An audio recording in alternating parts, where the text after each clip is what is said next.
maksud saya kalian sebagai sarjana S2 ya, sarjana S2 olahraga, magister. Yang pertama, ya ini bukan, mungkin banyak ilmu lain yang perlu diketahui, tapi minimal ya. Kalau ditanya orang definisi olahraga, ngerti ya bisa ya. Definisi latihan olahraga apa? Itu penting itu. Ya, mungkin kalian nggak ada yang tahu tuh. Mungkin anggap enteng kan? Kali orang nanya. Nah, ketika ngomong latihan, ya, nanti baru prinsip-prinsip latihan apa aja gitu. Ya, harus tahu kalian tuh prinsip latihan multilateral, ya, spesifik, ya kan? Bla bla bla bla bla gradual bla bla gitu ya. Nah, kemudian masuk ke fokus ke individunya yang kita latih. Ya, komponen apa saja yang perlu kita bentuk di sana. Ya, nah, artinya komponen biomotor. Kalau menurut Bompa kan cuma sedikit tuh, ya, cuma 4 atau 5. Ternyata di buku lain banyak. Ya, jadi komponen biomotoriknya sama, misalnya pertama kali kita ambil misalnya VO2 max, ya. Nah, VO2 max artinya kemarin kita bicara mengenai jantung ya, sistem sirkulasi. Hari ini kita bahas sedikit tadi, ya. Nah, latihan-latihan aerobik bisa menyebabkan hipertrofi ventrikel kiri, ya, sehingga menyebabkan peningkatan curah jantung, sehingga nanti akhirnya terjadi peningkatan VO2 max. Sebenarnya kalau kita baca buku yang lebih luas, lebih tinggi ilmunya, ya, sebenarnya dikatakan bahwa latihan aerobik itu tidak menyebabkan otot jantung yang menebal. Ingat tuh, ya. Otot jantung menebal itu kalau kita latihan resistensi, latihan beban, ya. Sehingga terlihat nanti orang yang saya bilang kemarin, orang-orang yang latihan beban, latihan angkat berat, angkat besi, ya, itu tekanan darahnya hampir semuanya tinggi, ya.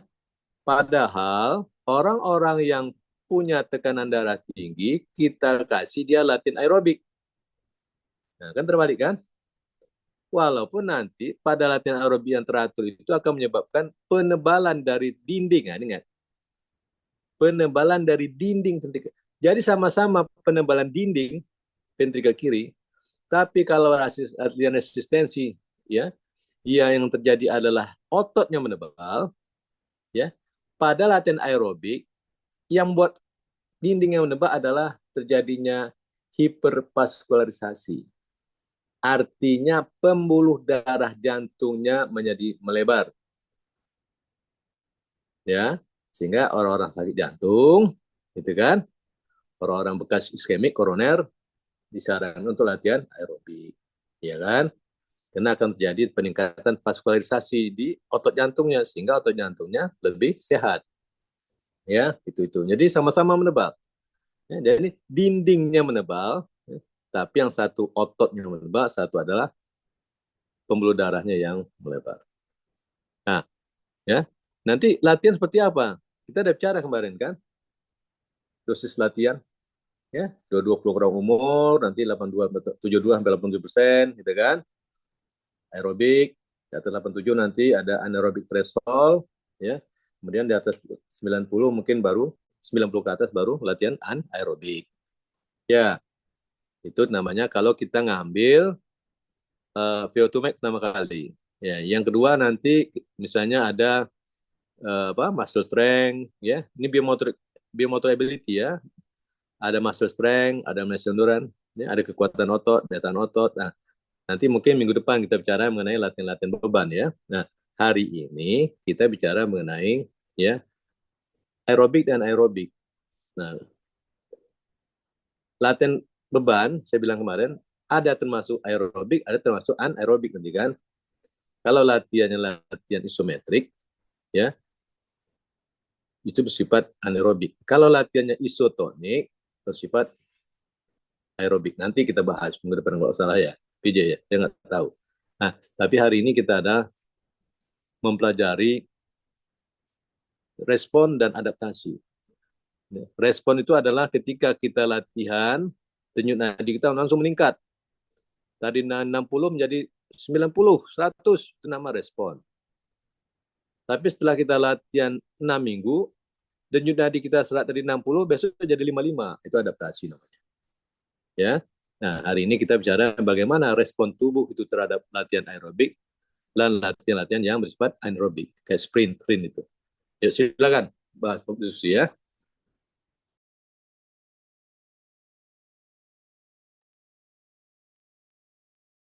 Baik, Prof. Terima kasih arahannya. Dan untuk teman-teman dipersilakan.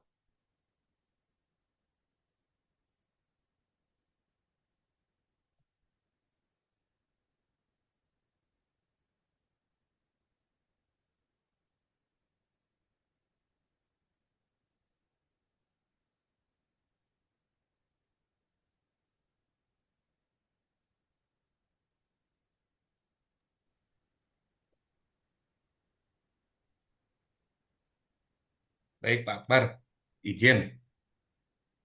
Silakan, Pak Nuga. Ini saya mau menceritakan kasus yang baru terjadi ya. Jadi ada atlet badminton, usianya eh, di atas 50 tahun. Dia juga perokok, tapi juga atlet badminton. Nah, ketika selesai bermain badminton, dia sesak tuh. Udah sesak, terus nyeri di apa punggung belakangnya, di tulang belakangnya. Nah, karena tidak kuat, akhirnya dibawa ke IGD, dan di IGD, di rumah sakit itu langsung ditindaknya itu dipasang ring gitu.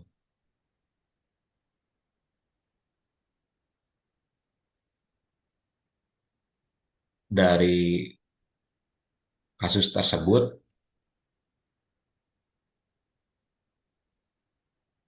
kan kalau badminton termasuknya latihan aerobik ya. Apakah memang curah curah intensitas geraknya itu terlalu over, atau bagaimana yang tadi disebutkan juga ada over ya? Seperti itu, Pak Akbar. Terima kasih.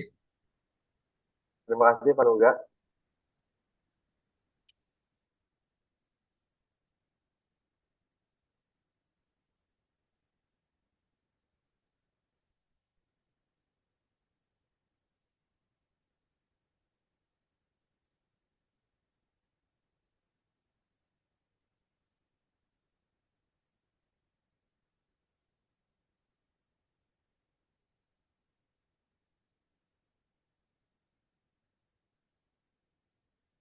Mungkin ada teman-teman yang lain.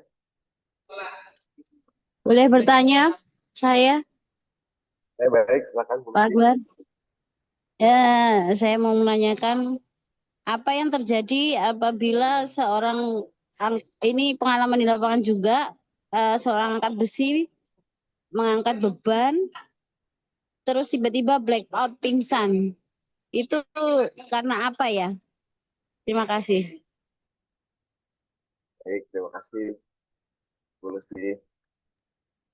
Atlet angkat beban yang sedang mengangkat bebannya tiba di Iya, blackout. sedang sedang mengangkat beban, tiba-tiba pingsan, blackout. Itu disebabkan apa ya? Tekanan darah atau apa?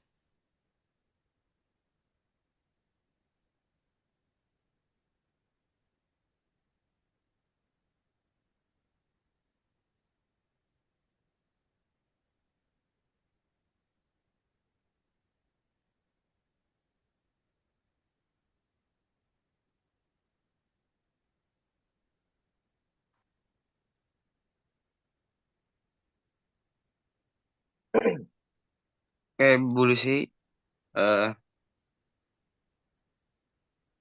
saya ingin menjawab pertanyaan Bu Lucy dulu. Jen masih mau bertanya, Pak? Atau dijawab dulu baru bertanya gimana? Kayaknya kalau misalkan emang bisa dijawab, langsung dijawab aja kali Bang Yer. Oh, oke, siap, siap, siap. Setelah jawaban dari saudara Fikri ya, Bang Ero. Eh, Siap.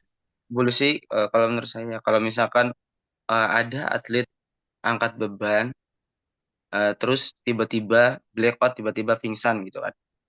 Mungkin jadi eh, angkat beban itu kan ketika kita bisa jadi itu karena kurangnya oksigen yang masuk ke otak. Jadi ketika kita mengangkat itu kan itu kita menahan napas ya belusnya. Ketika di ruangannya atau ini kita kurang oksigen, jadi sirkulasi darah yang mengangkut oksigen ke otak itu berkurang. Jadi makanya tiba-tiba blackout dan bisa jadi karena eh, ini belusi apa namanya penurunan tekanan darah. Jadi ketika kan naik ketika kita mengangkat itu tekanan darah itu kan meningkat. Nah, Betul. tetapi ketika yang dipengaruhi dengan oksigen yang kurang, itu langsung tekanan darah itu turun drastis sehingga bisa menyebabkan pingsan atau blackout. Seperti itu dulu sih. Kalau seperti itu, apakah ada solusinya untuk yang Ya, atlet benar. berlatih itu kan berarti kan tiap minggu dia harus melakukan secara intens untuk mengantisipasi biar tidak terjadi blackout bagaimana? Dulu sih kalau misalkan itu kan bisa jadi ternyata ada misalkan akibat dehidrasi juga. Dehidrasi itu dulu sih. Jadi lebih baik kalau misalkan itu latihannya ya eh, kan latihannya kan ada periode latihan ya Bulus ya. Jadi kalau misalkan itu ya kita harus bikin periode latihan yang memang mungkin jangan setiap hari atau seperti terus terus ini juga apa namanya kada di ruangannya juga kalau bisa ya ruangan-ruangan yang memang apa sih namanya oksigennya tercukupi. Terus ini juga apa namanya eh, kadar elektrolit di dalam tubuhnya juga jangan sampai kurang gitu terpenuhi gitu Bulus. Hmm, soalnya kalau misalnya kita seorang atlet angkat besi ya Mas, berarti kan tiap hari mau nggak mau latihannya ya juga harus ngangkat beban gitu. Nggak mungkin kita menghindari sehari yang tidak mengangkat besi sama sekali gitu. Kira-kira ada nggak treatmentnya untuk pernafasan atau bagaimana gitu?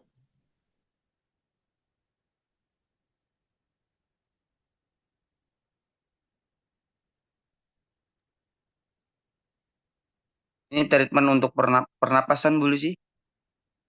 Ya, biar Mungkin tidak terjadi blackout itu tadi kan. Kalau mungkin saya tambahkan disebutkan lagi tadi ya. kan Oh, minta sama maaf. Mas Fikri tadi kan kemungkinan kurang oksigen ke otak. Mungkin ada trik khusus untuk melatih sebelum mengangkat beban kah atau bagaimanakah untuk menanggulangi blackout tadi?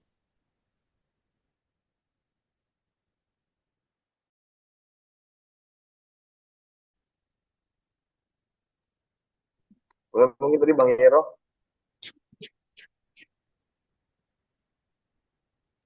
Lanjut Mas, lanjut.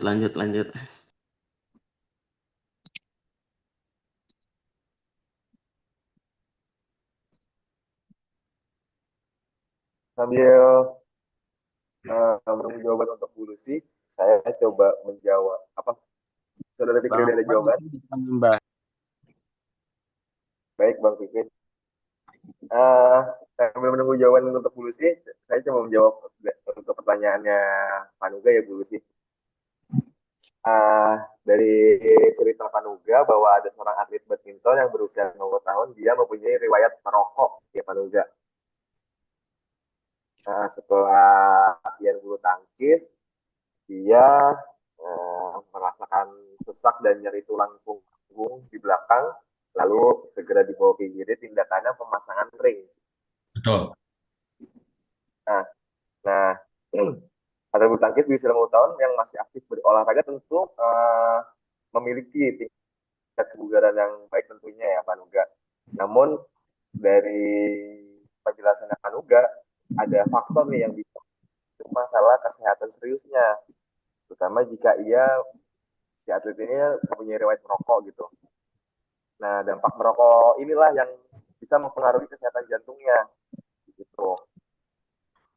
Sedangkan rokok juga banyak tuh zat-zat kimia berbahaya yang dapat merusak dinding pembuluh darahnya, pembuluh darah koroner yang mensuplai darah ke jantung. Artinya dari asap rokok itu harusnya oksigen dalam darah itu disuplai ke jantung bisa terganggu dengan yang tersebut gitu. Apalagi ini proses apa namanya ceritanya pada saat latihan Jadi menyumbat ya Pak. gitu. Nah kan ini kan seperti apa namanya plak itu dari kolesterol, sel-sel inflamasi dan zat lainnya.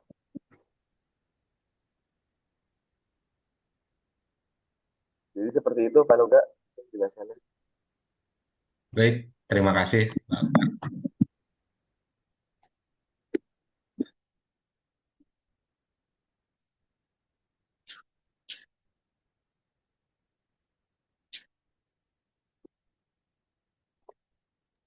Jadi terakhir untuk pertanyaan dulu sih, kelanjutannya apa ya?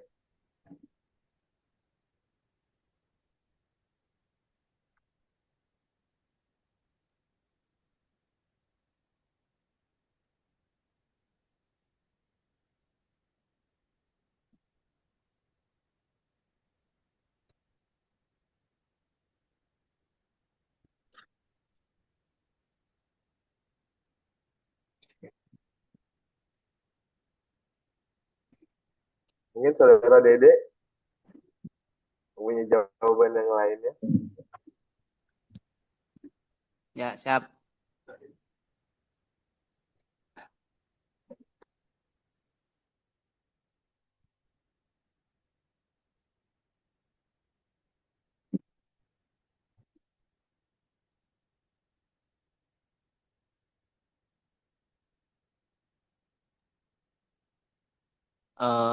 Izin menambahkan untuk yang dari Bu Lucy ya. Untuk apa sih namanya latihan yang pernapasan ya Bang Akbar ya. Betul, saudara Dede. Mungkin saya berkaitan dengan pertanyaan Lucy ya, saya mungkin kasih ini Mungkin lagi. latihannya untuk latihan pernapasan untuk angkat besi ya. Itu bisa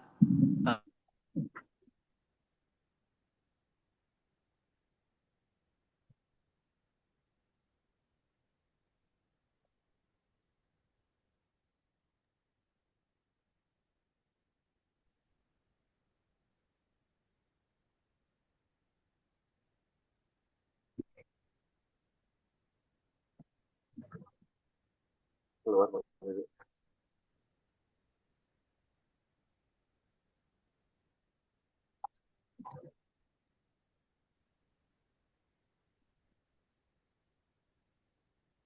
maaf sinyalnya kurang baik.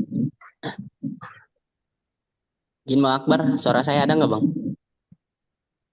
Ada, Dek. Ada Kak Dede.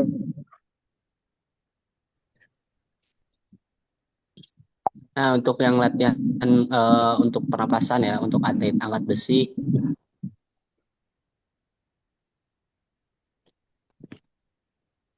untuk latihan pernapasan untuk angkat besi itu bisa melalui apa namanya?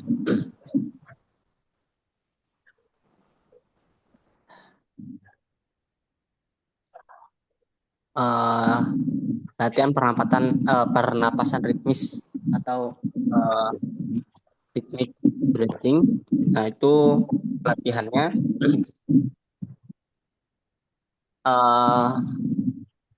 squat bisa sambil menarik napas. Nah, terus ketika latihan angkat beban itu kan berproses dari apa namanya beban yang tidak berat gitu kan. Nah, itu ketika angkat beban itu untuk selalu dibiasakan dan untuk dilatih dari menarik napas, kemudian dikeluarkan. Nah, lepaskan napasnya itu kontrol gitu. Mungkin itu dari saya.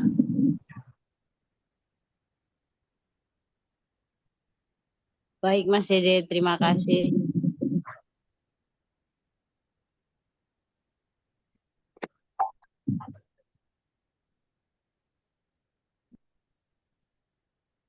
Dan tadi untuk saudara Hero, Bang Hero.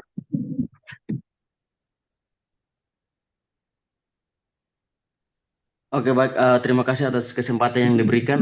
Saya ingin bertanya berdasarkan penjelasan dari teman-teman tadi bahwa jika latihan itu diberikan dengan intensitas yang tinggi, maka dampaknya itu akan berpengaruh pada atlet. Atlet tersebut bisa mengalami cedera dan lain sebagainya. Jadi yang ingin saya tanyakan kira-kira porsi latihan seperti apa yang kita berikan kepada atlet sehingga saat melakukan latihan itu atlet tidak cedera, dan dalam latihan tersebut durasi untuk istirahatnya itu diatur seperti di setupnya seperti apa begitu. Pertanyaan dari saya, teman-teman. Terima kasih. Oke, sebelum menjawab, mungkin untuk saudara Royan bisa di mute dulu.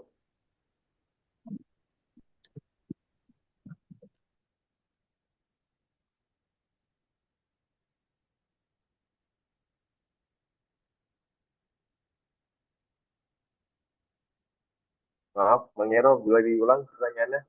Ulangi lagi ya. Oke, aduh minta maaf. eh jadi berdasarkan penjelasan teman-teman tadi bahwa jika kita melakukan latihan dengan intensitas yang tinggi, itu dampaknya tuh bisa berpengaruh pada atlet. Mungkin seperti atletnya itu bisa cedera dan lain sebagainya. Kira-kira kita sebagai pelatih atau sebagai guru lah ya di sekolah maupun di tempat-tempat latihan, itu setupnya seperti apa sih sehingga saat latihan itu bisa dengan baik atlet itu tidak cedera gitu, teman-teman. Dan durasi istirahatnya itu seperti apa kira-kira cara mengaturnya itu yang mau ditanyakan, teman-teman.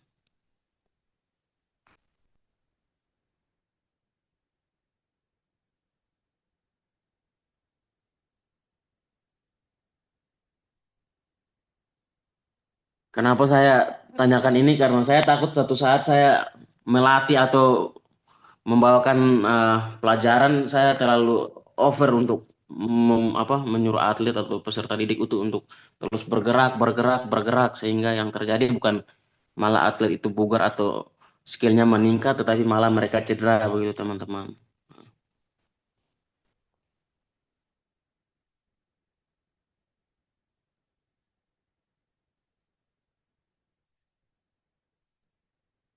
Izin Bang Yero, ini maksudnya yang ditanyakan Bang Yero, ini kan ada Iya, atlet. Tapi kalau bisa dijawab, ya mungkin sebab kita kan basicnya bisa jadi guru olahraga juga kan, kalau bisa dijawab juga begitu, teman-teman.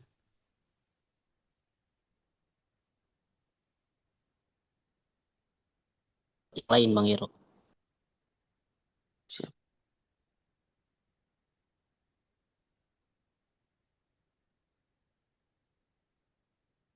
Gimana Mas Dede tadi, saya nggak, suaranya terpotong, saya nggak dengar, sorry. Eh, Terdengar nggak Bang Yero? Nah, sekarang terdengar, sorry. Oke. Ya, siap. Nah, untuk yang pertanyaan dari Bang Yero, itu Iya, kan intensitas latihan ya, iya benar benar agar benar tidak benar. cedera kan, ya, Iya untuk betul. atlet. Nah, Ah, ah. apakah harus lebih spesifik atletnya itu cabang olahraga apa, atau disamakan dengan Disamakan, gini maksudnya, disamakan aja. Yang penting konsepnya itu saya dapat gitu, sehingga dimanapun saya melatih kan pelaksanaannya kan sama begitu. Yang penting konsepnya kita kalau sudah pahami, ya itulah kita sudah bisa lah untuk semua cabur gitu. Ya kan setiap cabur itu ada perbedaan intensitasnya. Ada Oh kan gitu ya. 3 angkat beban itu berbeda. Heeh. Untuk Oh, futsal beda, sepak bola juga mungkin sama kayak futsal mungkin gitu. salah Yang satu beda saja kalau bisa salah satu, tapi bisa mewakili semua mungkin, eh, kalau salah satu aja nggak apa-apa karena waktu juga.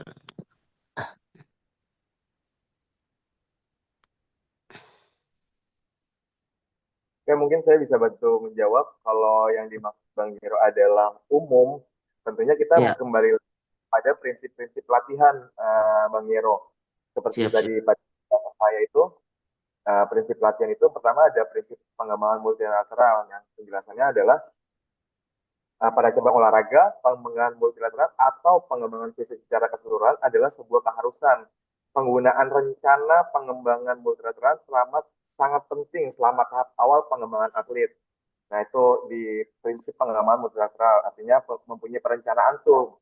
Kita mau bentuk atlet ini sesuai cabang Siap. olahraga yang masih yang seperti apa gitu. Yang kedua, tentunya ada kekhususan. Pada kenyataannya, latihan yang dilakukan baik di lapangan, kolam renang, atau di ruang senam, didapati atlet selalu akan memilih spesialisasi. Ya, Iya, tentunya kalau tadi Bang Yero apa aja cabang olahraganya, nah kita tetap harus melihat bagaimana cabang olahraganya. Tapi dari yang Bang Yero maksud adalah umum, nah kita berarti merujuk pada prinsip-prinsip latihannya gitu. Yang kedua tadi ada prinsip kekhususan ya, Bang Yero sesuai cabang olahraganya gitu. Yang ketiga, ada prinsip latihan berlebih atau overload. Aplikasi dari prinsip latihan berlebih adalah dengan memberikan volume latihan berlebih yang akan mampu meningkatkan fungsi fisiologis untuk menghasilkan adaptasi dari suatu latihan. Nah, yang keempat itu ada prinsip perbedaan individu. Artinya dari satu individu dengan individu lain, kita tidak bisa tuh memberikan intensitas atau volume latihan yang sama. Karena ada faktor-faktor seperti usia biologik dan kronologiknya, usia latihannya, riwayat latihan, status kesehatan, stres dan kecepatan pemulihannya, seperti itu, Bang Yero. Yang kelima, ini ada prinsip pembalikan atau efek reversibility. Kembalikan dari suatu latihan disebut juga di training. Efek ini terjadi relatif cukup cepat ketika seseorang berhenti dari melakukan latihan olahraga. Setelah seminggu atau 2 minggu menjalani di training, maka terjadi pengurangan fungsi fisiologis dan kapasitas latihan. Itu makanya kita berujuk pada teori Bompa, dari kita sering latihan lalu kita libur seperti 2 atau 3 hari itu sama juga dari nol lagi itu yang menjadi teori Bompa seperti itu. Makanya ada prinsip pembalikan di saat untuk memulainya lagi tuh, eh, pengurangan fungsi fisiologisnya pun akan terjadi. Seperti itu sih jawabannya, untuk Bang Yero.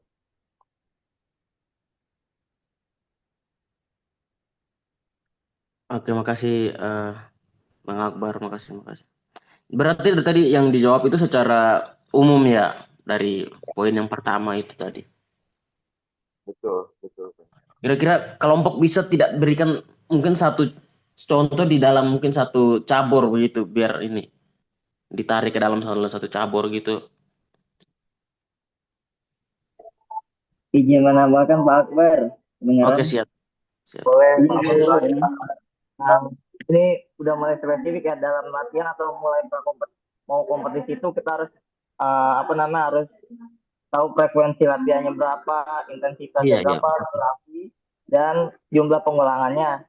Kan Mm-mm. ada RPU khusus spesifik. Nah, dari situ kita udah mulai tuh, kita udah mengatur periodisasinya itu sampai saat dia mau kompetisi. Mulai dari yang saya bilang, frekuensinya berapa nih, sekian, intensitasnya berapa, apa yang dicapai, terus durasinya berapa lama, taruh 2 jam, dan jumlah pengulangannya berapa. Jadi, udah mulai kita tersusun buat kompetisinya itu dari yang umum, khusus, spesifik, tinggal cabornya aja Kakak Yero. Mungkin itu tinggal Oh, disesuaikan cabornya. siap, siap, siap, siap, siap. Udah gitu taper Kak Yero biar nggak brown out. Ya makasih. Terima kasih Kasih. saudara Bambang telah menambahkan, sangat informatif dan membantu sekali. Bagaimana dengan teman-teman lainnya?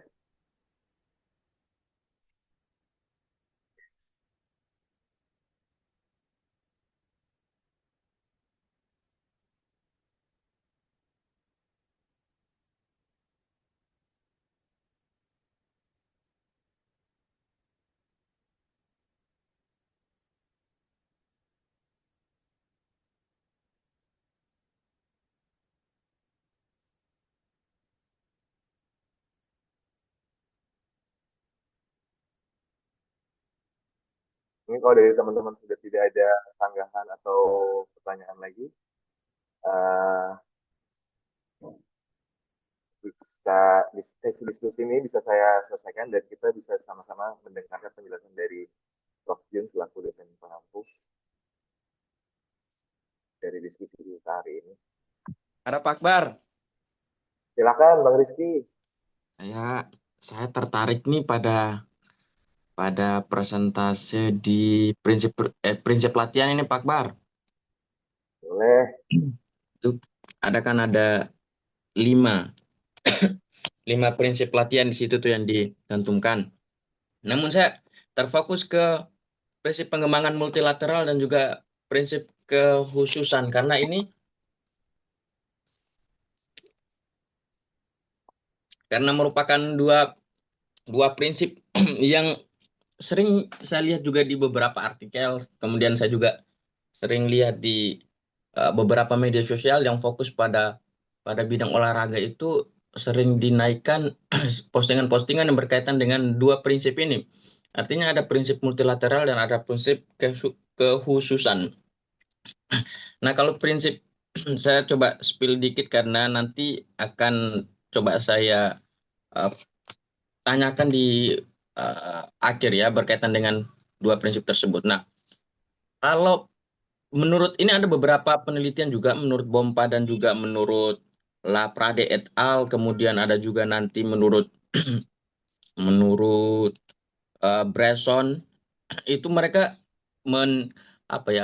memberikan perbedaan antara spesialisasi dini atau kehususan tadi itu dan juga multilateral. Menurut Bompa itu dalam penelitiannya dia menyebutkan bahwa atlet ketika diberikan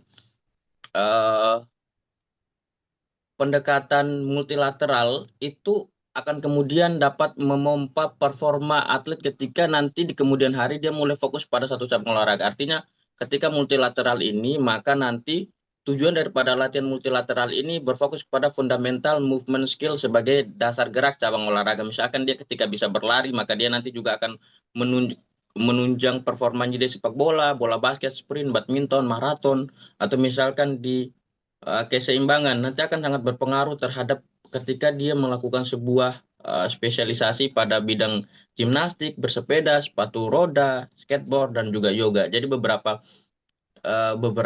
olahraga yang kemudian ketika itu dilakukan dengan fokusnya bukan cuma satu gerak, maka itu akan juga kemudian mempengaruhi performa dia dan sangat bagus untuk performa dia. Artinya juga nanti secara indeksnya ketika atlet atau anak yang dilakukan itu pengembangan multilateral sejak dini, dia akan kemudian memiliki durasi waktu atlet profesional yang cenderung lebih lama ketika dalam spesialisasi, ketika atlet diberikan spesialisasi tertentu begitu sejak awal.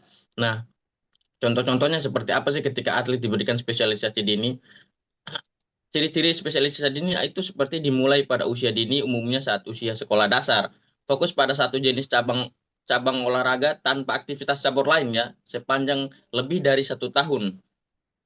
Latihan dengan training load, volume, intensitas, dan durasi, tujuan utama prestasi, juara hingga menjadi atlet yang sukses, sering tapi tidak selalu diinisiasi oleh orang dewasa, misal orang tua. Jadi kebanyakan orang tua atau bahkan orang yang kemudian masih awam ya, mereka beranggapan bahwa spesialisasi dini sejak awal itu akan sangat bagus untuk proses pengembangan dia ketika dia menjadi atlet profesional nanti. Karena ketika sejak awal itu dilatih dengan satu cabang olahraga sampai nanti dia misalkan usia remaja dan juga usia dewasa itu katanya menurut mereka akan sangat bagus begitu. Padahal itu menurut penelitian itu akan sangat tidak lama durasi untuk menjadi atlet. Nah, ini Pak Akbar pertanyaan saya. Jadi dari dua prinsip latihan ini, baik multilateral dan juga spesialisasi dini ini, kiranya kita selaku kan kebanyakan orang tua juga terlalu terobsesi untuk anaknya ini harus sebagian orang harus juara misalkan pada usia dini. Jadi memang mereka memberikan satu cabang olahraga tertentu yang harus digenjot dari awal untuk anak ini tanpa memberikan juga cabang olahraga lain supaya pengembangan motorik anak tadi itu. Nah, pertanyaan saya Pak Akbar ini kira-kira eh, bagaimana sih caranya kita mentreatment atau memberikan apa ya? Memberikan keleluasaan kepada kita bakal calon orang tua atau mungkin Pak Akbar ya yang sudah merasakan sudah punya Jaris, bagaimana sih memberikan eh, kegemaran atau memberikan treatment kepada anak-anak kita untuk juga bisa mencintai cabang olahraga bukan hanya dari satu cabang olahraga tertentu. Misalkan ketika dia suka sepak bola, kita juga kan nggak bisa nih menegur bahwa jangan suka sepak bola, suka juga yang lain begitu kan nggak bisa.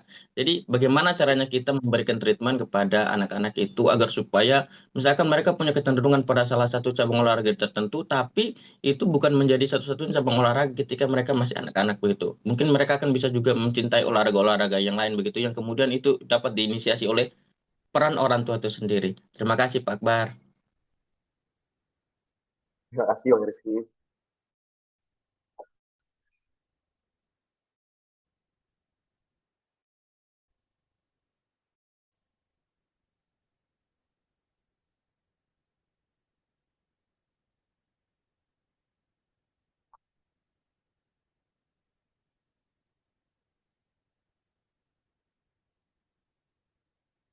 Untuk jawabannya ditunggu ya Bang Rizky.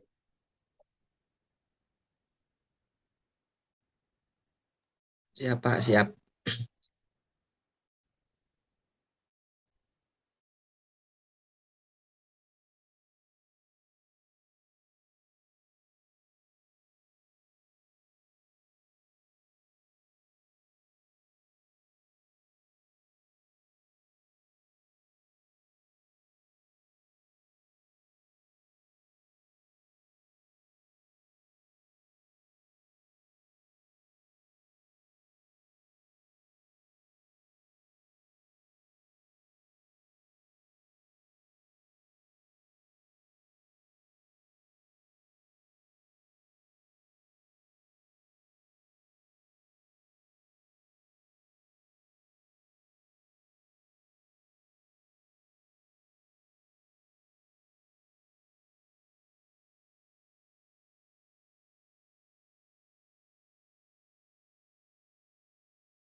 Jatuh dia, langsung ngangkat, langsung jatuh, tumbang dia, pingsan, nah, gitu, ya kan?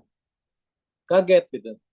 Nah itu saya bilang, ya stadion olahraga itu pelatih-pelatih melakukan latihan-latihan, ya mungkin ya sekolahnya dulu tidak terlalu menguasai ilmu ataupun memang tidak mengenal sekolah di olahraga gitu, ya. Pada pelajaran kardio respirasi, gitu ya sirkulasi, ya kan? Kan ada VO2 max itu adalah kan darah yang dipompa oleh jantung, ya kan? Ya, darah yang dipompa jantung itu hasil dari darah yang kembali ke jantung. Tentu dari ekstremitas ya, dari perifer, dari kaki, tangan, kepala. Ya. Nah, kalau yang masuk kembali ke jantung sedikit, yang dipompa sedikit ya gitu ya. Ya, gitu. Nah, kemudian oleh Tuhan ya, supaya untuk melawan gaya gravitasi ya, maka darah dari kaki itu masuk ke jantung, salah satunya melalui muscle pump, pompa otot ya. Oleh sebab itu maka kita kalau berdiri tegak terus dia beri angkatannya, berdiri terus tegak terus ya pingsan orangnya, terjadi hipotensi ya, tekanan darah akan turun, drop dia ya. Makanya kita perlu jalan-jalan, bergerak kaki kita. Ketika kaki kita bergerak itu terjadi muscle pump, pompa otot, maka darah akan muncrat ke atas. Ya, setelah darah sampai ke atas belum sampai ke jantung, dia baru sampai ke rongga dada dan rongga perut.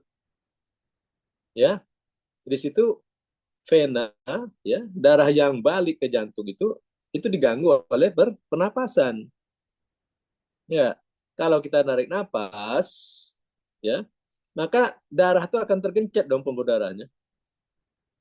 Ya, sehingga darah yang kembali ke jantung akan berkurang. Oleh sebab itu, nah ini kan, oleh sebab itu kita harus mengosongkan, ya, menurunkan tekanan toraka, menurunkan tekanan rongga dada, ya, supaya darah itu bisa mengalir, sehingga nanti pembuluh darah tidak ada tekanan, sehingga dia bisa mengembang dan mengalirkan darah ke jantung. Cara mengosongkan, ya, menurunkan tekanan di dalam rongga dada dengan apa caranya? Napas kita, buang apa, tarik napas. Buang napas, Prof. Buang napas. Itulah sebabnya bahwa ya kita latihan tidak boleh menahan napas. Ya, kan dari awal saya bilang ya ilmu olahraga itu cuma 2 basicnya, ilmu fisiologi dan kinesiologi, biomekanik. Jadi semua diterangkan oleh fisiologi. Jadi benar tadi ya, ketika dia tahan napas, ya, dia angkat beban, ya, tekanan darah langsung naik.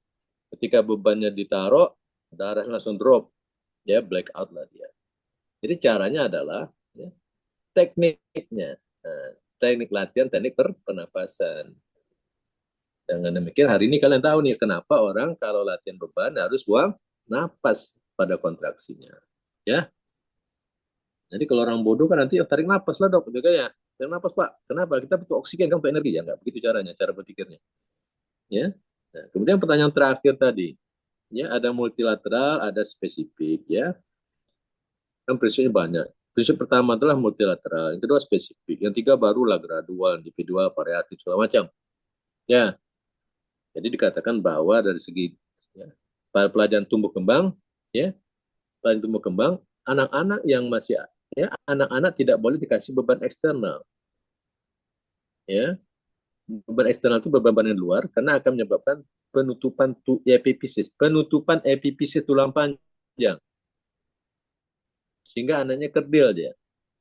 Ya, jadi kelihatan bahwa misalnya atlet senam apa tuh, yang lompatan, ya, atlet senam itu yang lompatan apa namanya? Ada ritmik, ada aerobik, satu lagi apa? Artistik. Kan ada artistik. Artistik. Ya, itu kan badannya panjang, kakinya pendek. Ya. Di mana anak masih kecil, harusnya dia mendapat beban multilateral, dia dikasih spesifik. Sehingga tulang panjangnya, tungkainya itu terjadi penutupan ujung-ujungnya. Ya, sebenarnya dia belum menutup pada umur segitu, tapi karena kalian kasih ya, dikasih beban yang berat, maka penutupan. Maka tulang panjangnya tidak bisa lagi berkembang menjadi panjang, maka terjadilah kakinya menjadi pendek, badannya menjadi panjang. Kenapa badan panjang? Badan kita ini terdiri dari apa? Tulang vertebra, sendi-sendi banyak. Jadi sendi yang panjang itu, ya, sendinya melebar sehingga badannya panjang kelihatan, kakinya pendek. Itu dari kesehatan. Ya, dari performa akan dari stillness, kebuntuan. Ini kita lihat bahwa atlet-atlet dari Rusia ya, dulu ya, dari Eropa Timur, ya kan, di Olimpiade menang, hilang, itu salah satu adalah nama stillness itu, karena dia dari kecil langsung kasih beban latihan bersifat spesifik. Oleh sebab itu, ya, maka di dunia ini ada nama pelajaran penjas dan olahraga. Sekarang saya tanya, apa beda penjas dengan olahraga? Siapa bisa jawab? Penjas dengan olahraga. Izin menjawab, Prof. Ya, Menurut saya untuk perbedaan penjas dan olahraga, kalau penjas itu pemenuhan tujuan pendidikan melalui aktivitas fisik.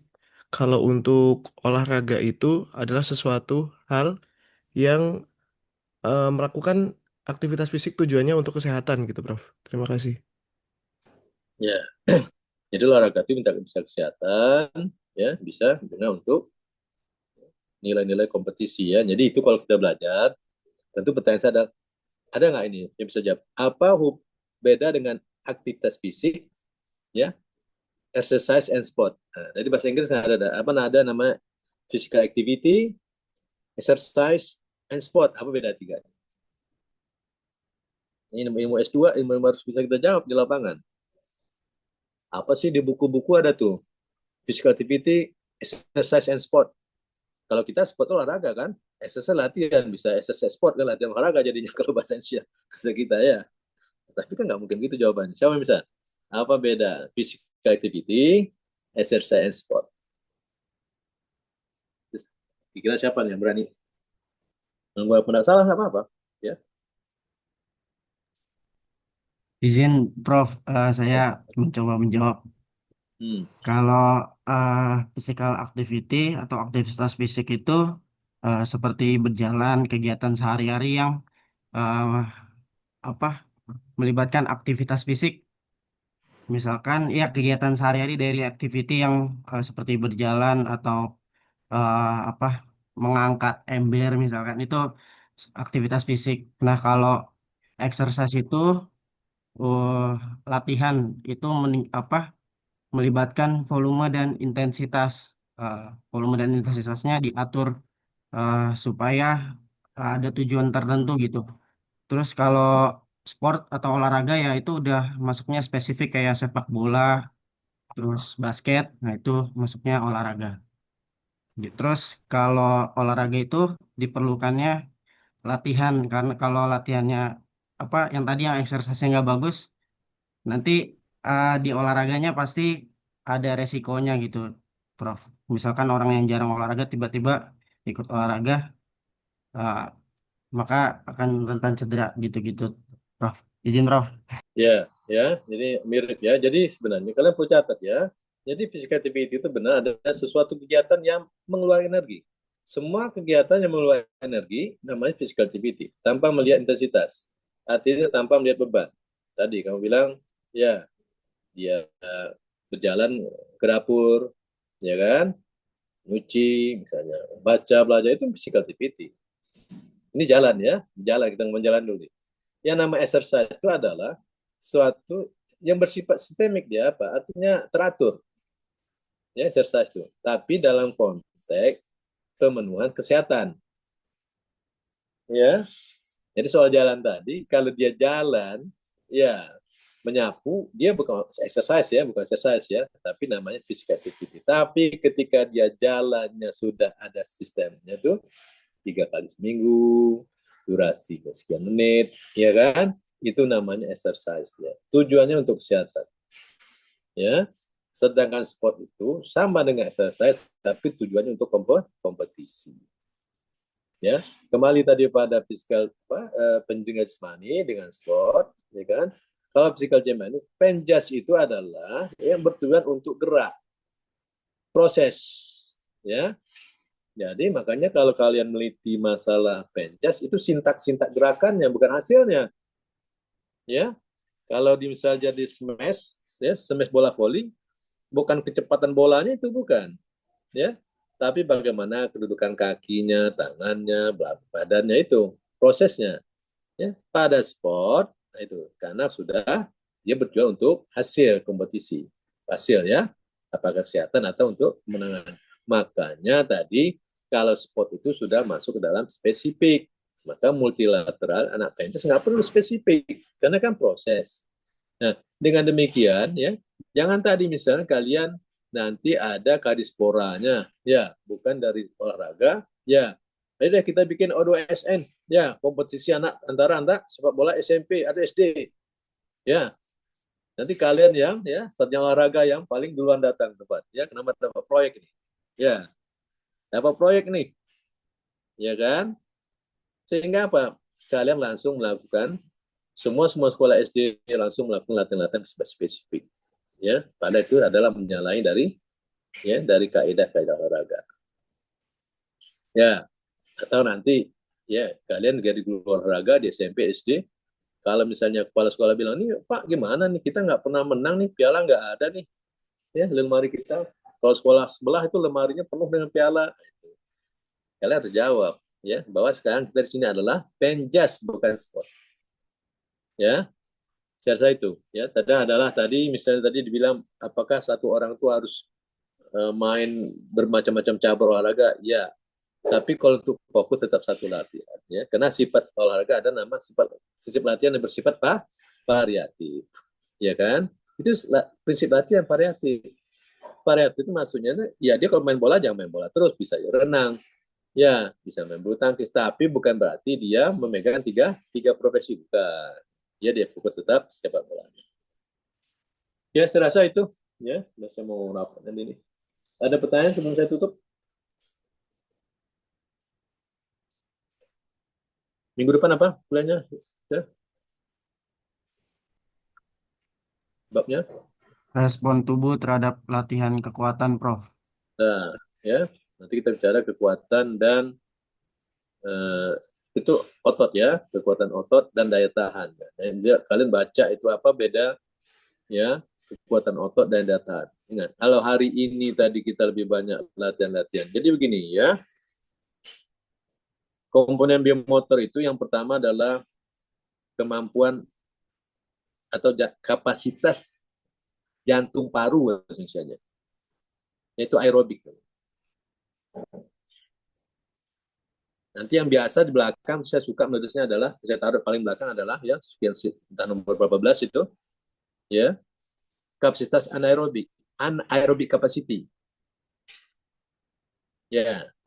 Kalau nomor 1 tadi, ya, kapasitas jantung paru itu adalah sama dengan VO2 max, VO2 maksimal, ya, VO2 max.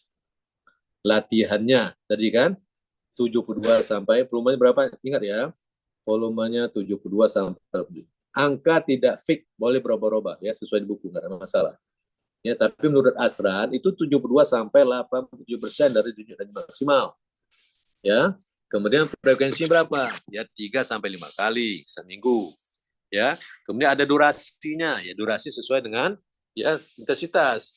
Kalau intensitasnya tinggi, durasinya pendek, ya. Kalau intensitasnya rendah, durasi panjang. Tapi ketika ngomong intensitas dalam bahasa aerobik tetap tidak boleh lebih dari 87%. Ya, itu. Dan 4 itu kan, jadi latihannya bersifat aerobik, frekuensinya 3 sampai 5 kali per minggu, intensitasnya 72 sampai 100%. Durasinya itu ya sesuai dengan intensitas, bisa 20 menit, 30 menit, 1 jam, masalah. Ya, itu disesuaikan dengan intensitas. Cuma intensitas itu tidak boleh lebih dari 87%. Ya. Nah, kemudian nanti ada nih muscle strength dan muscle endurance. Minggu depan kita bicara. Nah, ini kita bicara komponen biomotor, maka saya bilang ilmu-ilmu saya kasih ilmu lapangan, bukan yang mengarang-arang yang nggak perlu. Ya, nanti ada lagi nanti yang keempat 5 sampai belasan. Terakhir saya tulis anaerobic capacity, kapasitas anaerobik yang kamu bilang tadi. Ya, dari awal pertama kuliah kita, ketika orang kita kasih latihan intensitas tinggi bersifat anaerobik, ya, maka ototnya dibiopsi, ya kan?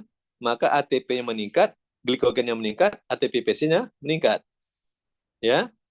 Kemudian ketika kita lihat serabut ototnya, serabut otot putihnya meningkat. Serabut otot tipe cepatnya yang warna putih meningkat. Ya.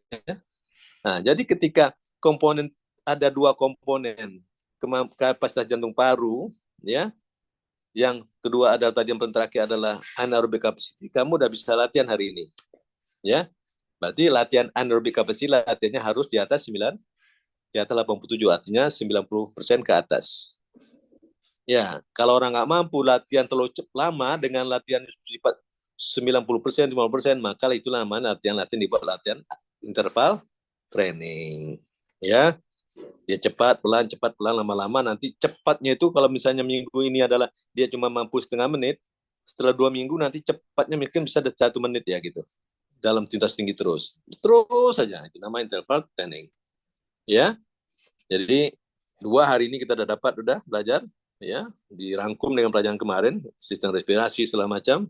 Nah, kita kalau yang besok ini kalian bicara otot ini besok, ya, maka oleh sebab itu, ya, tolong kalian baca di otot nanti, ya, fisiologi otot, ya, bagaimana myofilamen, kontraksi otot, itu harus dibaca, ya.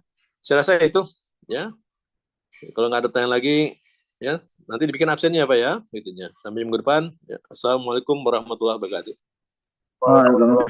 Waalaikumsalam warahmatullahi Wabarakatuh. Salam. Izin Terima teman-teman kasih, Prof. untuk foto bersama dulu, Prof.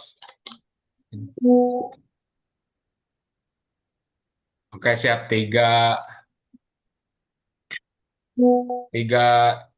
2, 1. Oke, teman-teman. Kita lanjut diskusi ya, bentar.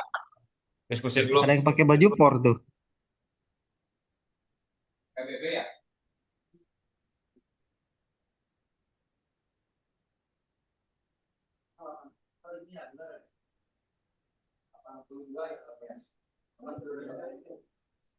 Saya izin live ya.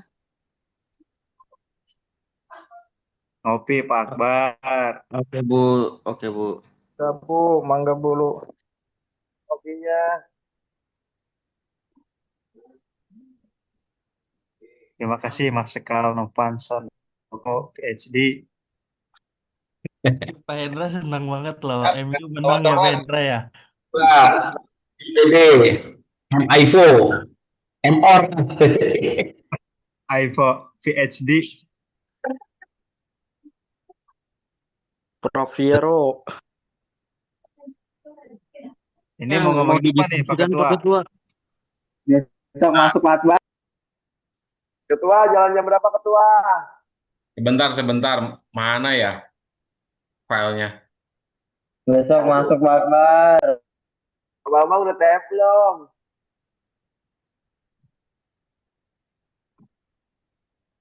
Bang, udah TF belum?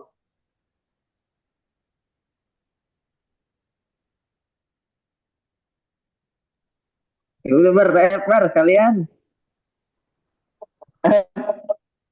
Sama sunah kurban ya. Sama sunah kurban. Bentar ya. Aduh, filenya mana? Anu gak? Sebelum Ya, siap. masuk, saya coba mau ngomong dulu ya. Itu kan nanti kalau saya printer sama proyektornya agak ribet ya. Bisa nggak saya di sekolah? Atau nginep aja lah di sini. Berangkatnya dari sini. Kita lihat Gimana Akbar, punten suaranya mendem. Kita meeting pointnya di mana sih? Di kampus. Di kampus. Gar, lu dari kapan Gar di kampus Gar? Di Rusun Gar? Manugrah, kita satu lain Bar, bodo amat Bar. Tottenham menang. Emang lu punya jagoan bola apa? Gar, lu di kampus kapan? Apaan? Sekarang sore. Lu ntar sore di Rusun. Sampai besok berangkat nih. Kenapa? Pas keberangkatan cu, maksud gua. Pas berangkat ke Sumedang. Iya, gimana? Ini lu dari tas sore nih persiapannya sampai besok berangkat. Kan Pak Her besok online, Pak offline kan katanya? Ya, offline. Pak Her mah udah ketemu di Sumedang aja kali, masih ada kuliah juga.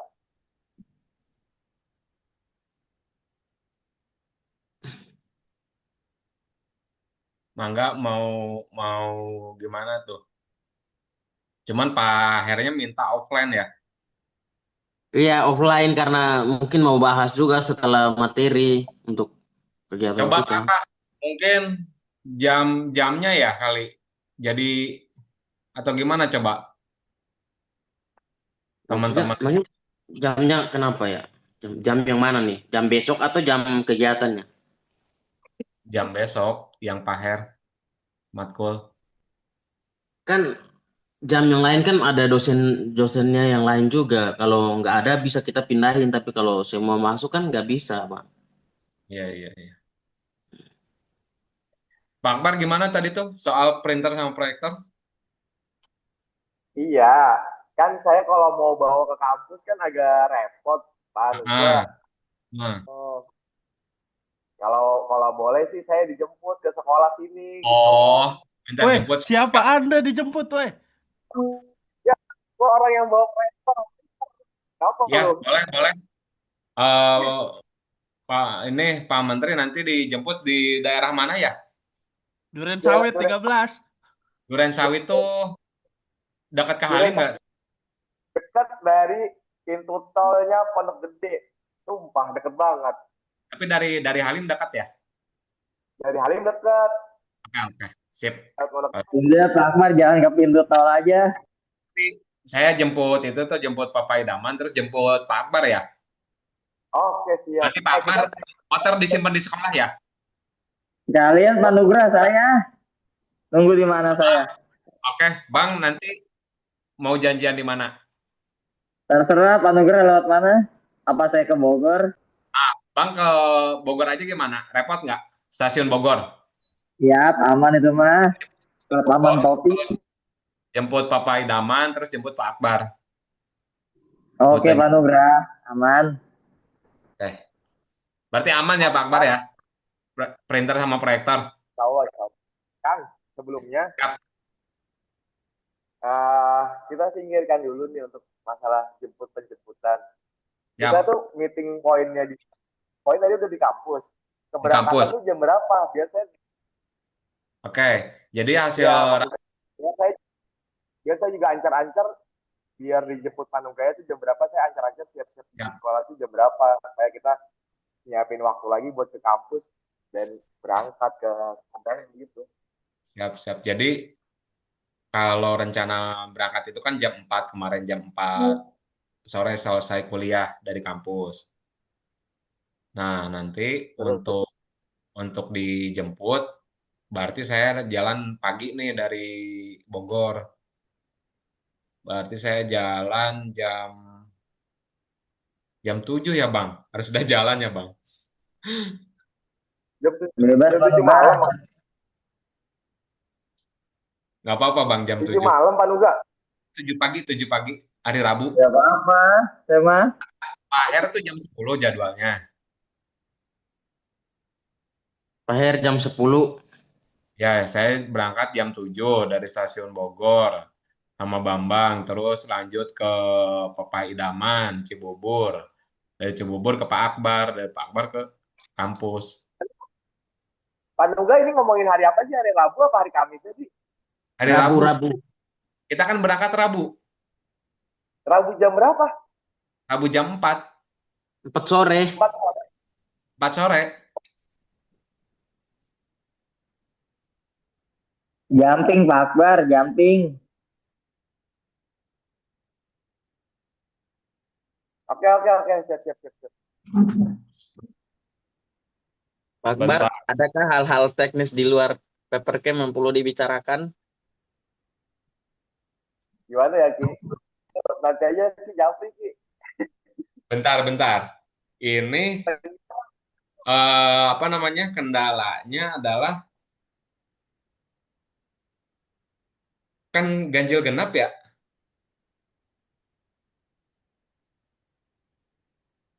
Pak Akbar, ganjil genap ya. Paps.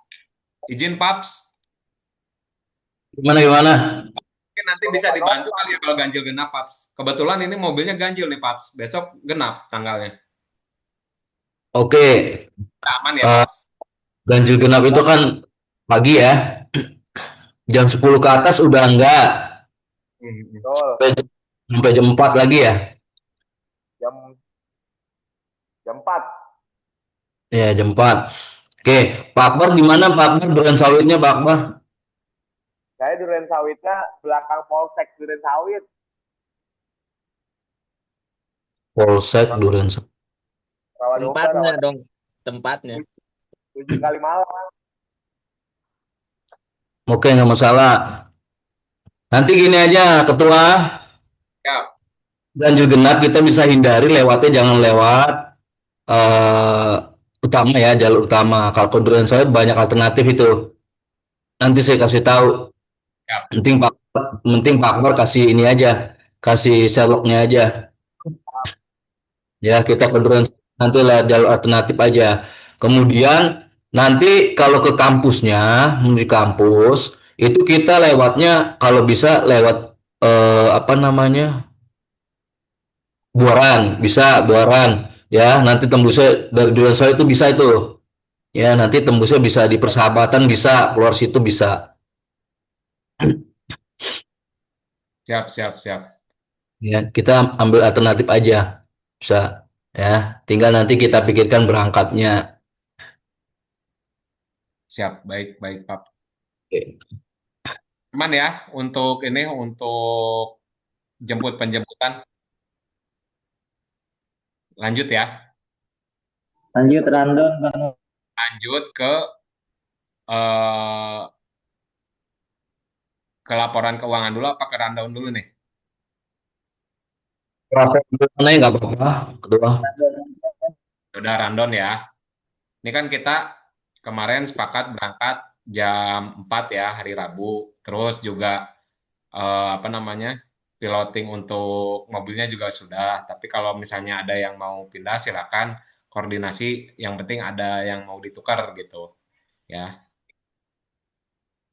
Ini rundownnya yang di hari Kamis. Kita mulai jam 9. Jadi nanti kita itu dari pemberangkatan sampai pagi di sana itu makannya sendiri-sendiri masing-masing, biaya masing-masing. Jadi belum pakai biaya yang gabungan. Biaya yang gabungan itu mulainya dari makan siang. Makan siang di hari Kamis sampai kita pulang di hari Sabtu. Itu makannya di jam maghrib.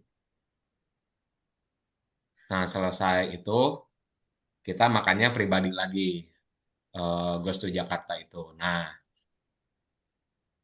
itu untuk soal makan. Lalu ini nih di hari Jumat, di sini kan ada olahraga bersama. Nah, gimana teman-teman kalau olahraga bersamanya senam nanti biar ini kan ada coach nih, jadinya ikut coach kita jadi ikut nih coach senam. Setuju, Gimana? setuju, setuju, setuju. Nanti Cuman kita senam. harus Oke, persiapkan ini speakernya, pengeras suaranya tuh harus. Ada nggak di sana, nanti kita tanyain sama Pak Her. Nah, coba kakak mungkin dari sekarang kakak, karena kan besok kita kan kita yang bertiga ini kan jauh. Maksudnya jauh itu dari Jakarta juga. Iya. Kalau misalnya Pak Her nggak ada, nanti bisa dikondisiin sama Papa Idaman mungkin. Oke, siap-siap. Nanti saya coba pastiin Siap, hari ini ya sama Pak Her, biar telepon kita aja. cari alternatif. Atau misalkan Pak ada waktunya mau Zoom meet boleh gitu. Oke, baik, baik, baik, baik. Ya. Sekarang ya kakak ya. Siap, siap, siap. Makasih kakak. Oke, Pak Ketua, siap.